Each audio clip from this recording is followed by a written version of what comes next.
우리나라 대한민국은 수많은 고난과 역경을 헤치고 지금에 이르렀습니다.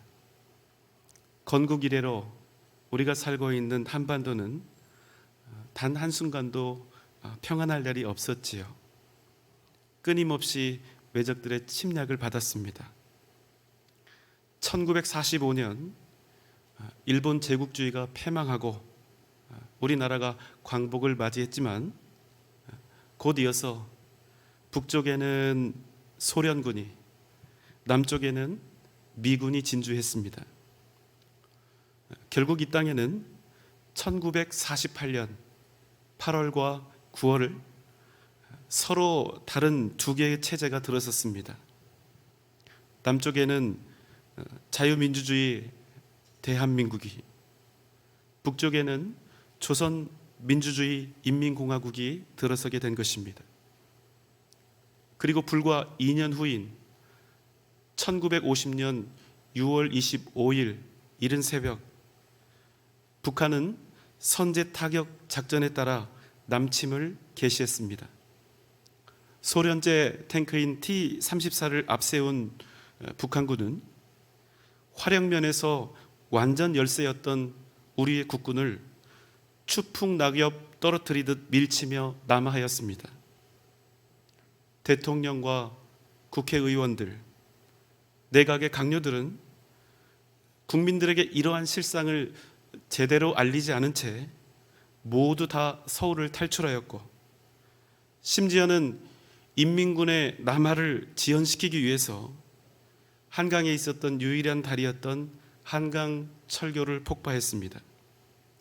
이 때문에 그 시간 그 다리를 건너고 있던 800명의 민간인들이 희생되었고, 남쪽으로 건너오지 못한 서울 시민 100만여 명이 인민군의 손아귀에 떨어졌으며, 한강 이남으로 후퇴하지 못한 국군 6개 사단이 거의 전멸당했습니다.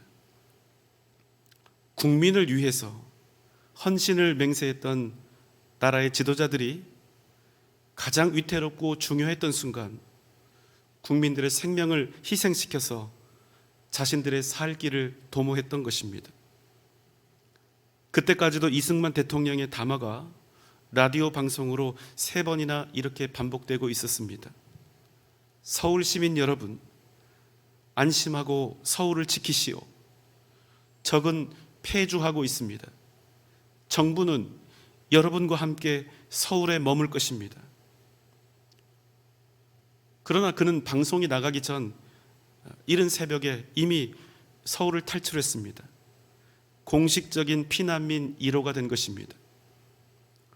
당시 주한미군 고문단 조사에 의하면 처음 6.25 전쟁이 터졌을 때 9만 8천 명이었던 대한민국 국군은 겨우 일주일 만에 5만 명 이하로 줄었습니다.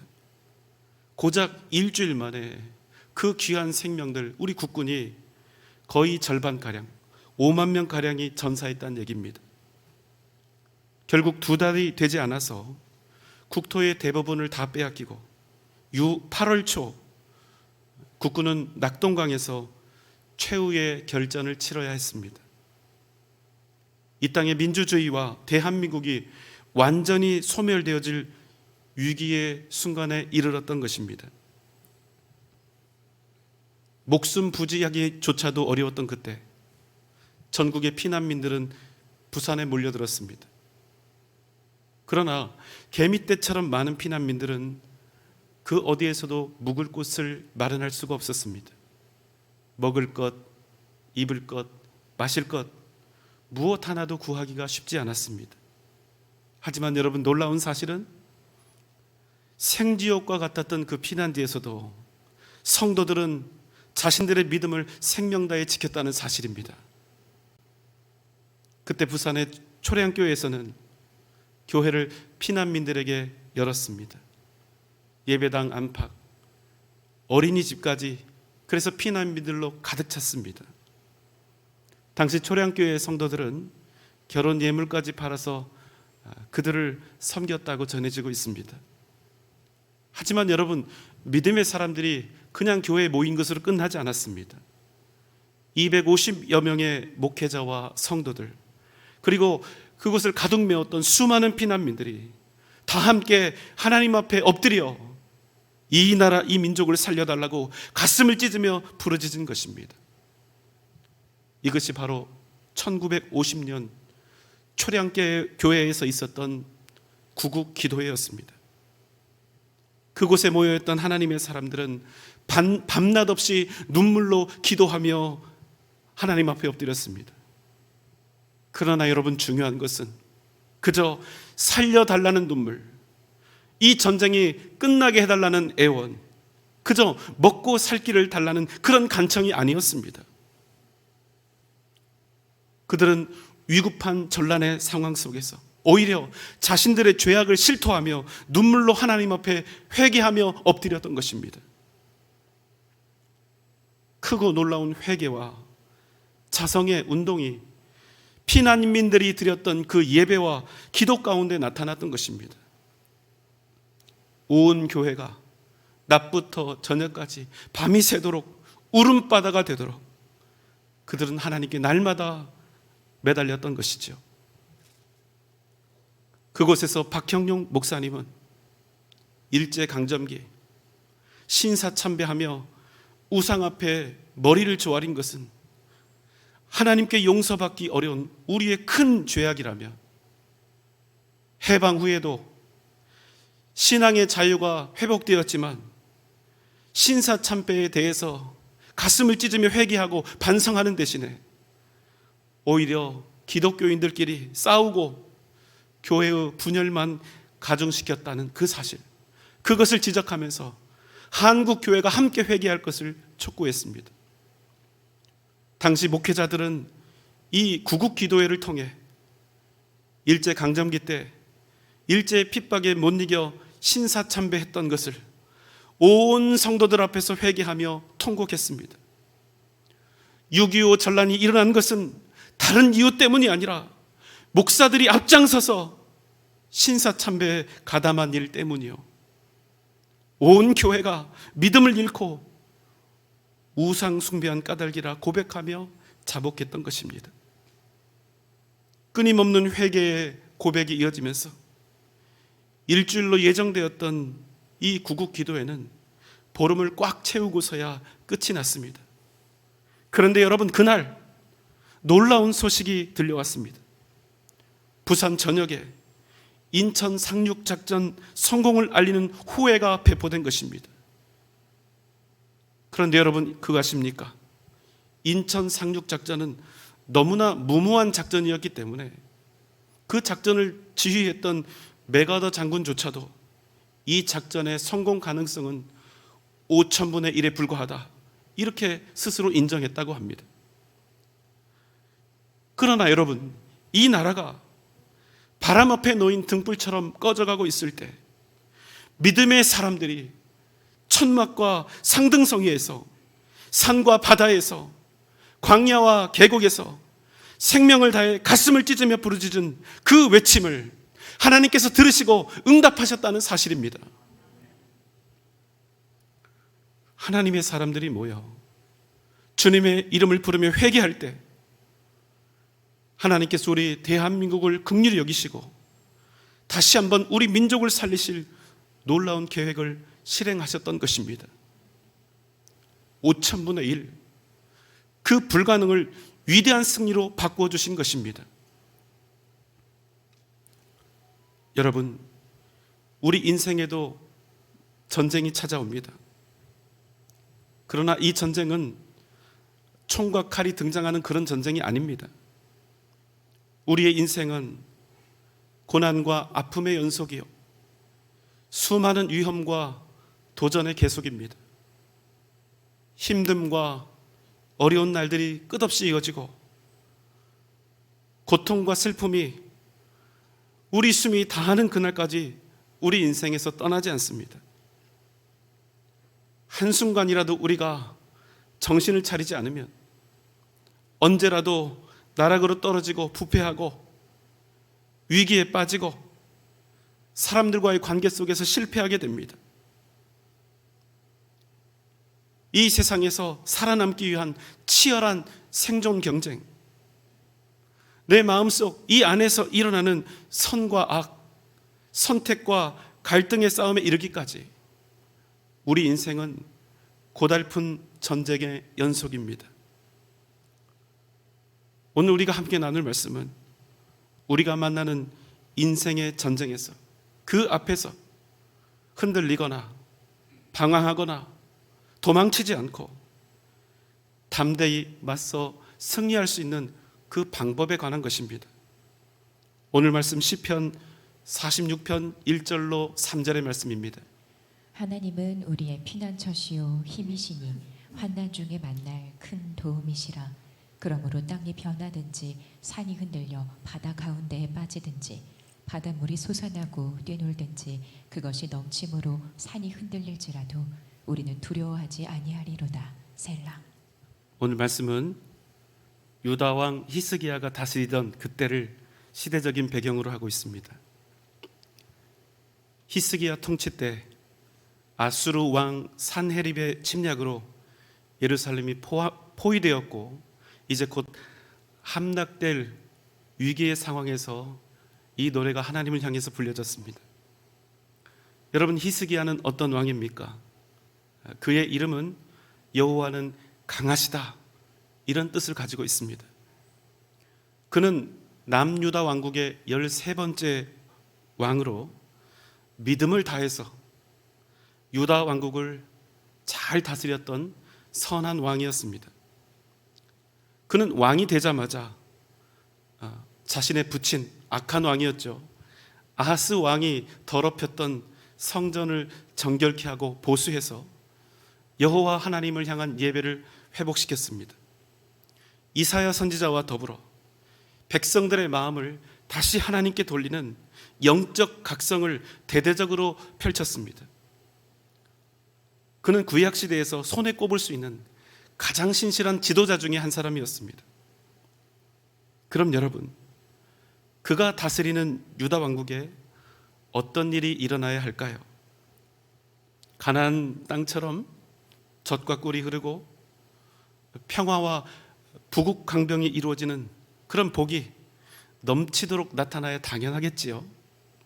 그런데 여러분, 전혀 예상치 못한 놀라운 일이 벌어진 것입니다. 이스라엘의 왕들 중에서 가장 신실했던 왕 히스기야 시대, 유다 왕국은 역사상 가장 큰 위기를 만나게 된 것입니다. 당시 아수르는 세계를 제패한 대제국이었습니다. 그들은 아주 호전적이었고 잔인하기로 유명한 민족이었습니다. 그러다 보니 주변 나라들이 아수르의 눈치를 살피면서 조공을 바칠 수밖에 없는 그런 형국을 보이고 있었지요. 하지만 그러한 때 믿음의 사람 히스기야는 아수르가 아닌 살아계신 하나님을 의지하기로 작정하고 결단하고 아버지 때부터 아수르에게 바치던 그 조공을 딱 중단해 버립니다. 여러분, 정말로 큰 믿음의 결단을 한 것이지요.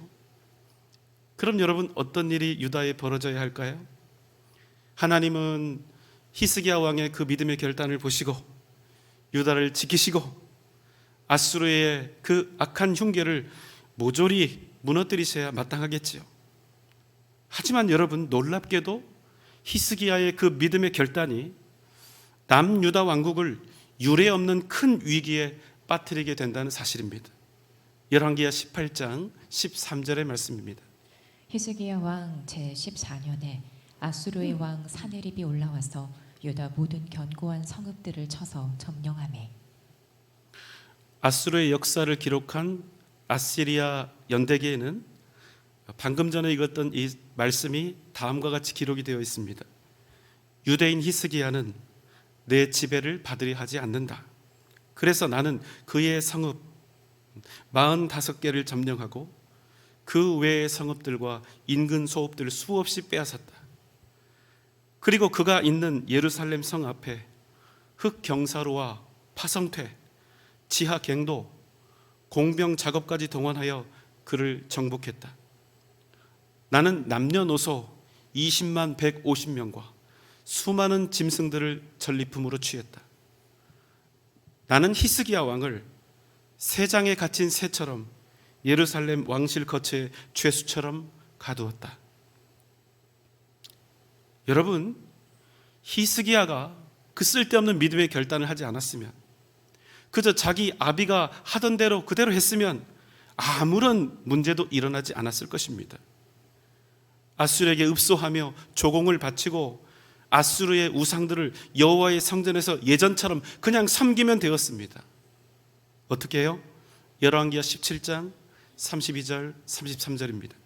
그들이 또 여호와를 경외하여 자기 중에서 사람을 산당의 제사장으로 택하여 그 산당들에서 자기를 위하여 제사를 드리게 하니라. 이와 같이 그들이 여호와도 경외하고 또한 어디서부터 옮겨왔든지 그 민족의 풍속대로 자기의 신들도 섬겼더라. 여러분, 무슨 말씀입니까? 여호와 하나님과 아수르의 우상들을 동시에 겸하여 섬긴 것입니다. 아니, 그렇게 조금만 융통성을 발휘해서 조금만 이 어려운 현실과 타협을 했으면 아무런 문제도 생기지 않았을 것입니다. 그런데 히스기야는 소위 말하는 믿음의 결단을 하고야 만 것입니다.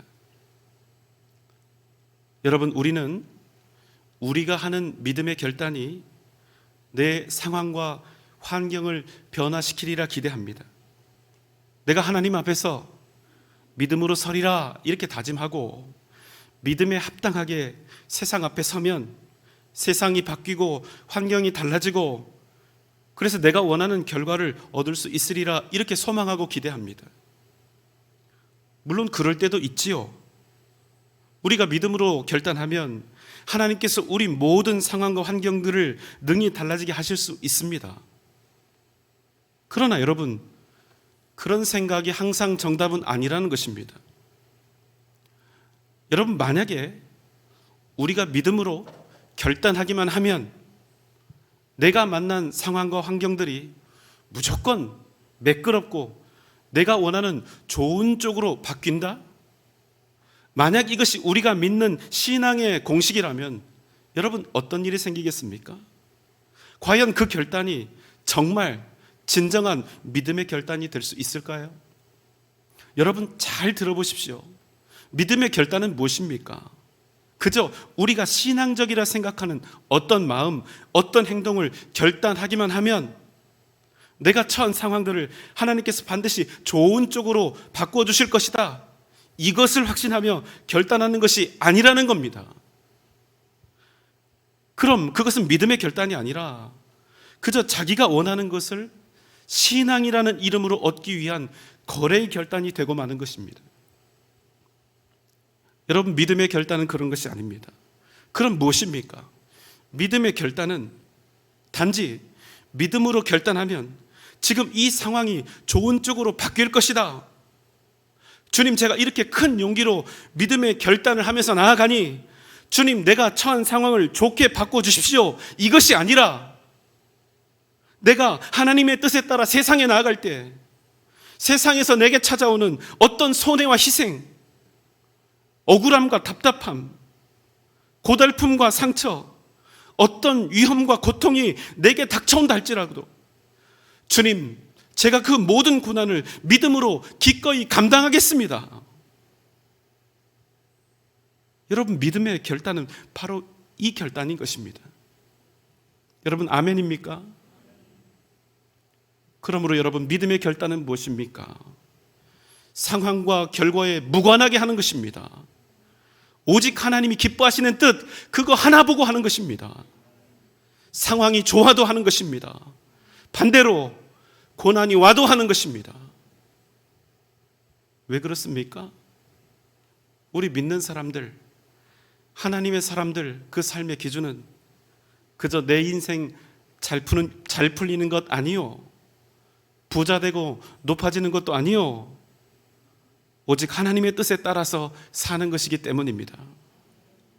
그래서 여러분, 믿음으로 결단한 히스기야와 유다 민족이 어떻게 되었습니까? 온 나라, 온 백성이 절체절명의 위기에 빠진 것입니다. 아수르 왕 사네립이 아주 거대한 대군을 거느리고 예루살렘을 완전히 포위했습니다. 그리고 어떻게 했을까요? 예루살렘 성에서 지금 지키고 있는 그 안에 숨어 있는 사람들이 있겠죠. 그 사는 사람들의 친척들, 혈육들을 포로로 잡아다가 토성을 쌓게 합니다. 토성을 쌓는데 수개월에서 1년 넘게도 걸립니다. 그러나 한 가지 분명한 것은 토성이 완성되면 성이 함락되는 것은 누워서 떡 먹기가 되는 것입니다. 그러니까 어떻게든지 이 성의 높이만큼 토성이 쌓여지는 그것을 막아야 하는 것이죠. 그런데 여러분, 그 토성을 쌓고 있는 사람들을 도저히 공격해서 죽일 수가 없는 것입니다. 왜요? 자기 형제 자매들이기 때문입니다. 이렇게 포위한 상태에서 또 시간이 흐르면 어떻게 됩니까? 성 안에 먹을 것이 다 떨어지게 됩니다. 그래서 여러분, 실제로 어떤 일이 벌어지기도 했습니까? 너무나 배가 고프니까 인간이기를 포기하고 자기 배에서 난 자식들을 번갈아 가며 잡아먹은 일도 있지 않았습니까? 전쟁을 하지 않아도 그냥 포위만 하고 있어도 피가 말라서 죽는 것입니다. 시간이 흐릅니다. 이제 백성들 중에 적지 않은 사람들이 왕을 비난하며 소리를 높이기 시작합니다. 히스기야 왕, 당신이 잘못된 결단을 해서, 외교를 잘못해서 우리가 이런 고통을 당하고 있다. 어서 가서 아수르 왕에게 항복하고 빌라. 우리가 이렇게 다 죽게 생겼는데 무슨 믿음이고 무슨 신앙인가? 여호와 하나님이 우리를 위해서 과연 무엇을 하셨는가? 히스기야 왕은 믿음으로 결단했다는 그 이유 때문에, 하나님이 기뻐하시는 그 삶을 살아가고 있다는 그 이유 때문에 자기 백성들로부터 수많은 비난과 조소를 당했습니다. 시간이 흐를수록 히스기야를 지지했던 측근들조차 점점 그 마음이 돌아섭니다. 히스기야가 어떤 상황입니까? 안팎으로 견디기 어려운 큰 위기를 만나게 된 것입니다. 히스기야가 당한 상황을 오늘 시편은 이렇게 표현하고 있습니다. 시편 46편 2절 3절입니다.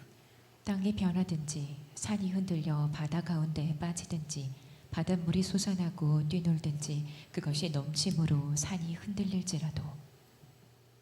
이 시편 46편 2절 3절은 우리 인간이 이 땅에서 만날 수 있는 극악의 상황들, 극한의 상황들을 이렇게 비유로 이야기하고 있습니다. 땅이 변하고 산이 흔들려 바다에 빠지고, 여러분 도저히 불가능한 일이죠. 산이 흔들려서 바다에 빠지고 바닷물이 높이 솟아나고 바다가 넘쳐서 살이 흔들리는 상황. 정말 말로는 표현할 수 없는 위기의 상황을 이렇게 비유로 설명하고 있는 것입니다. 여러분, 우리가 인생을 살아가는 동안 우리 힘으로는 도저히 어찌할 수 없는 불가항력적인 재난과 시련을 우리는 만나기도 합니다. 내 삶의 터전이 완벽하게 해체가 되고 삶의 의욕과 인생을 살아가야 할 이유를 완전히 잃어버릴 만큼 크고 놀라운 환난을 우리가 만날 때가 있는 것입니다. 더욱이 그 깊은 고난의 수렁 속에서도 그래도 믿음으로 결단하며 인내한 결과가 만약 이렇다면 여러분은 과연 어떤 마음이 드실까요? 이 정도면 내가 믿음으로 할 만큼 했다. 그러나 이제는 나도 살아야 하니까 어쩔 수가 없다. 이제 할 만큼 했으니 믿음 대신 다시 세상의 방법을 찾아 나서야 하지 않을까 하는 그런 생각이 들지 않을까요? 당시 히스기야의 형편과 심정이 담긴 말씀이 있습니다. 열왕기하 19장 3절입니다. 히스기야의 말씀이 오늘은 환난과 징벌과 모욕의 날이라. 아이를 낳을 때가 되었으나 해산할 힘이 없도다. 믿음으로 결단했습니다. 오직 믿음으로 결단한 거예요. 하지만 히스기야와 유다 민족에게 돌아온 것은 환난과 징벌, 하나님도 모르는 이방인들의 모욕뿐이었다는 것입니다. 여러분 한번 생각해 보십시오. 아기를 낳을 때가 되었는데 해산할 힘이 없으면 어떻게 되는 것입니까? 산모도 죽고 아기도 죽는 것입니다. 완전히 절망에 빠지는 것입니다. 이게 여러분 히스기야가 당했던 현실이었습니다. 아수르 진영에서는 편지가 한 장 옵니다. 또 유다 백성들을 향해서 외칩니다. 더 이상 여호와를 의뢰하지 말라. 더 이상 히스기야를 믿지 말라. 항복하라. 그러면 너희가 생명을 얻을 것이고 풍요로움과 풍족한 것을 먹게 될 것이다. 히스기야 앞으로 협박 편지가 당도했습니다. 열왕기하 19장 14절로 16절의 요약입니다.